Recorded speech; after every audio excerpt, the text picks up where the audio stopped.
This is the lecture for Math 60, Section 3.1, pertaining to reading graphs, plotting points, and doing some scaling on graphs.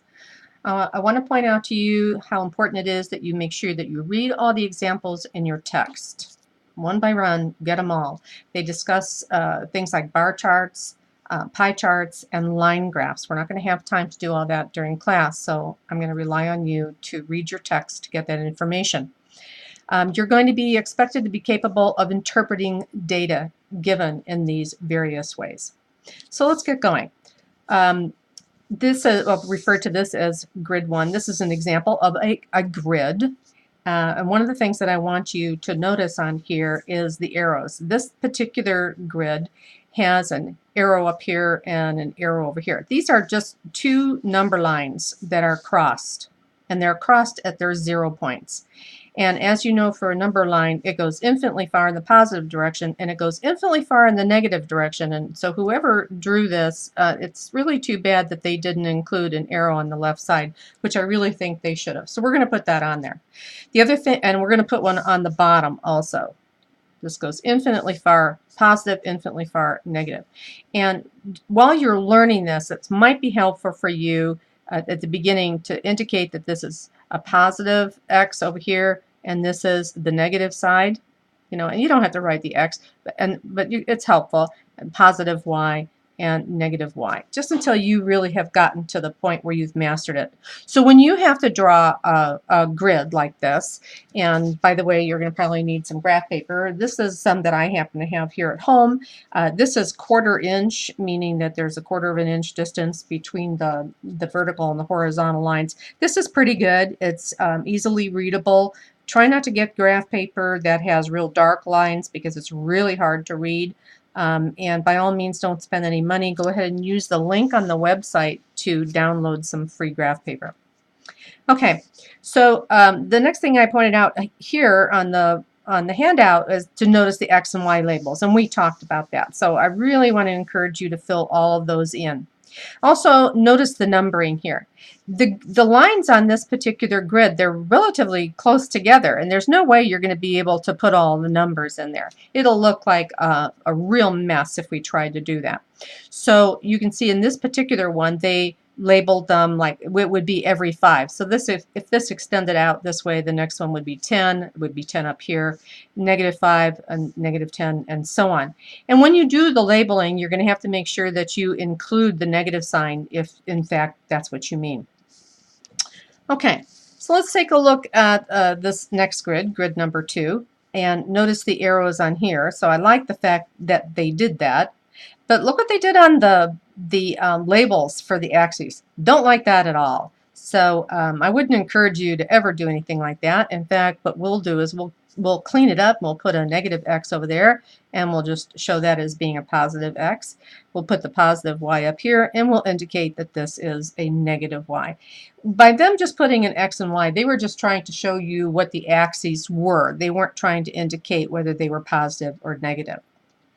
I want you to also notice that there are Roman numerals. This is a 1, a 2, a 3, and a 4. These are Roman numerals that are included in here, and they're trying to get you to see that the grid is divided into 4 sections, and these sections are called quadrants. And you're going to have to know that term because I'm going to be making reference to it. So this is quadrant 1, quadrant 2, quadrant 3, and quadrant 4. You'll notice that the quadrant numbers are done in counterclockwise.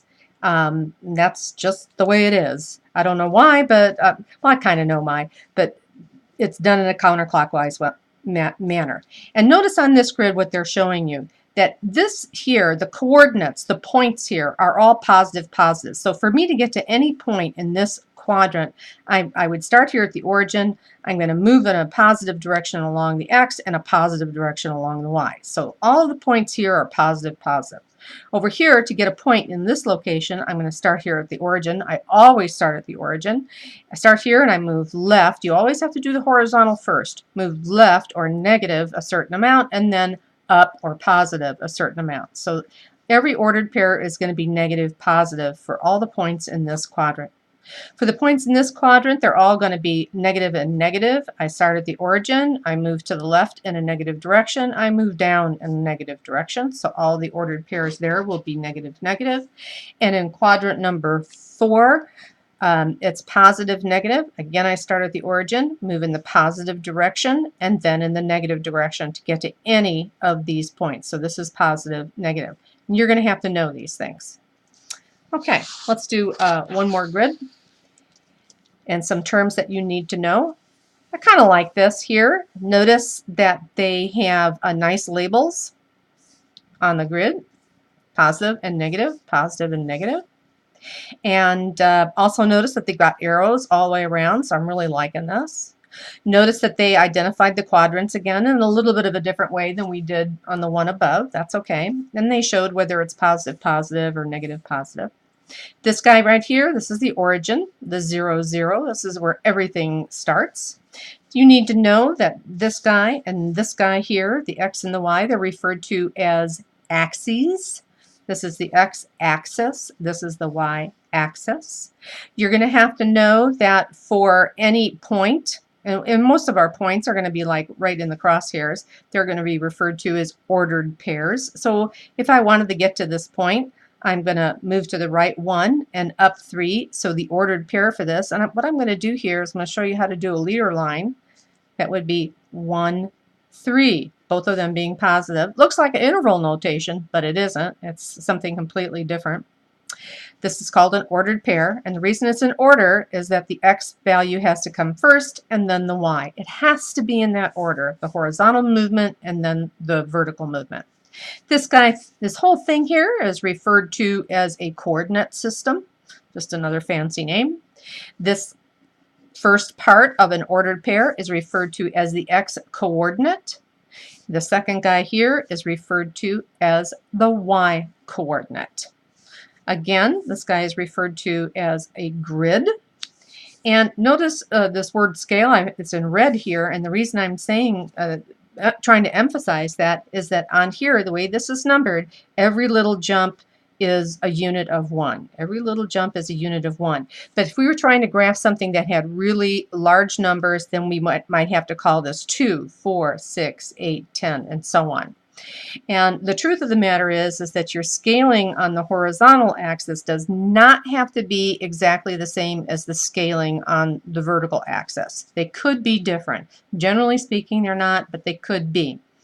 Also, keep in mind that when you do decide on a scale, like for the horizontal, you have to stick with that for the whole number line. And when you decide on a scale for the Y, you have to stick with it for that whole Y-axis. And once again, this guy in the center is referred to as the origin. So I'm going to stop this and because I don't want the video to be too long, and then we'll start another.